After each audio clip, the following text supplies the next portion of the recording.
हर छोटी बड़ी खबर के लिए अनस न्यूज़ ऑफिशियल को सब्सक्राइब करें, शेयर करें, लाइक करें और बेल आइकॉन ऑन करें। और आप सभी दर्शकों को नमस्कार। हमारा औज़ु बिल्लाहि मिनश शैतानिर रजीम, बिस्मिल्लाहिर रहमानिर रहीम। अस्सलामु अलैकुम व रहमतुल्लाहि व बरकातुहू। मोअज़्ज़िज़ हाज़रीन इकराम, बुज़ुर्गान क़ौम और मिल्लत और डगरवा के मेरे गयूर नौजवान साथियों, मोहतरम जनाब अख्तरुल ईमान साहब, रुकन असम्बली वो सदर मजलिस इत्तेहादुल मुस्लिमीन बिहार,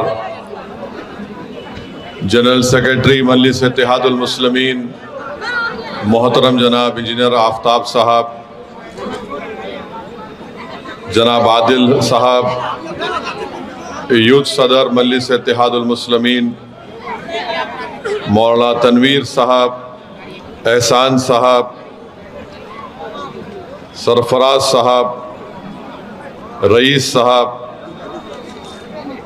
मुखिया कल्लू साहब, अनवारुल हक साहब, मुजाहिद साहब, कैसर साहब, जनाब प्रोफेसर दयाल साहब, नदीम साहब, गालिब साहब, जनाब आदिल फैक्स चेयरमैन साहब, शोएब साहब,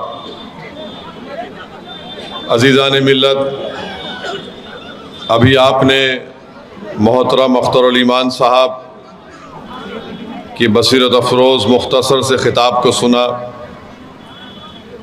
मैं आपसे ये बताने आया हूँ, आपका शुक्रिया भी अदा करने आया हूँ कि आपने मजलिस इत्तेहादुल मुस्लिमीन के लिए पिछले विधानसभा के इलेक्शन में आपने मजलिस इत्तेहादुल मुस्लिमीन के उम्मीदवार को कामयाब किया।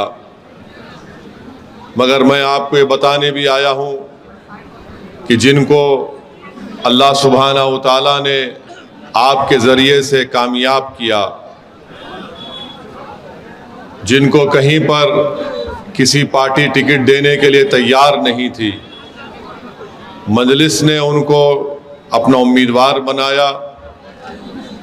आपने उन पर भरोसा किया, हमने उनके लिए दिन रात मेहनतें की और वो कामयाबी के बाद उन्होंने मजलिस इत्तेहादुल मुस्लिमीन को छोड़ दिया। मेरे अजीज़ दोस्तों और बुज़ुर्गों, मैं ये बात बताना इसलिए ज़रूरी समझता हूँ क्योंकि मैं आपके दरमियान में यहाँ पर आया हूँ। हमने बहुत कोशिश की उनको समझाने के लिए, बहुत समझाया उनको और उनसे कहा कि देखो, सीमांचल की जनता से गद्दारी मत करो। तुम मजलिस को नहीं छोड़ रहे हो, बल्कि तुम सीमांचल की जनता को, उनके ख्वाबों को चुकनाचूर करने जा रहे हो। मगर उन्होंने मजलिस को छोड़ा, उन्होंने असदुद्दीन ओवैसी या अख्तरुल ईमान को नहीं छोड़ा, उन्होंने मुझे धोखा नहीं दिया।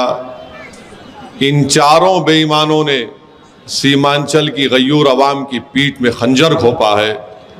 और मैं आपको बताने आया हूँ कि ये लोग कभी भी किसी के नहीं हो सकते। मेरे पास बहुत सी बातें हैं बोलने के लिए, मगर सिर्फ इतना कहने आया हूँ कि आज उन्होंने सीमांचल के लिए क्या हासिल किया। तुमने सीमांचल की जनता के पीठ में खंजर घोंपा। बताओ, तुम्हारे झुक जाने से, तुम्हारे ईमान के बेचने से तुमने जो कमजरफी के मज़ाहरे किए, तुमने तेजस्वी और नीतीश कुमार के आगे अपने सर को झुका दिया, तो बताओ तुमने सीमांचल की जनता के लिए क्या हासिल किया। तुमने यहाँ पर कुछ काम करवाया, हाँ यकीनन तुम्हारी जेब भर चुकी होगी, तुम्हें माली फ़ायदा हुआ होगा, मगर बताओ उन सीमांचल के नौजवानों का क्या फ़ायदा हुआ जो अपने घर बार को छोड़कर भारत के कोने कोने में जाकर मेहनत मजदूरी करते हैं। बताओ सीमांचल के उस किसान का क्या फ़ायदा हुआ जिसकी हर साल ज़मीन पानी के बहाव से कट जाती है। मेरे अजीज़ दोस्तों और बुज़ुर्गों, तारीख़ हमको ये बताती है कि नुकसान हमको हमेशा अपनों से हुआ है। करबला का मैदान है और करबला के मैदान में रसूलुल्लाह सल्लल्लाहु अलैहि वसल्लम के नवासे इमाम हुसैन है। वो वक्त के फिरौन यजीद से मुकाबला करने के लिए आते हैं, अपनी ज़ात के लिए नहीं, हक़ की कामयाबी के लिए। तो इमाम हुसैन के साथ नमाज पढ़ने वाले भी मुसलमान, इमाम हुसैन और रसूलुल्लाह सल्लल्लाहु अलैहि वसल्लम की आल पर पानी बंद करने वाले मुसलमान, इमाम हुसैन के साहबजादों पर तीर बरसाने वाले मुसलमान और इमाम हुसैन को कत्ल करने वाले भी मुसलमान। तो तारीख़ हमेशा यह बताती है कि जब कभी भी हम आगे बढ़ते हैं और हक़ की कामयाबी के लिए हम आगे बढ़ते हैं तो नुकसान अपनों से पहुंचता है। मगर करबला की सरजमीन से आवाज़ आ रही है, दरिया दजल्ला का वो किनारा जो अहले बैत के खून से लाल हुआ, वो हम तमाम को पैगाम दे रहा है कि वक्त के यजीदों से मुकाबला करो और हमेशा हक़ की कामयाबी होगी। जिन्होंने इमाम हुसैन के कटे हुए सर को नेज़े पे रख कर लेकर गए थे, आज दुनिया और सुबह क़यामत तक इमाम हुसैन को याद करती है।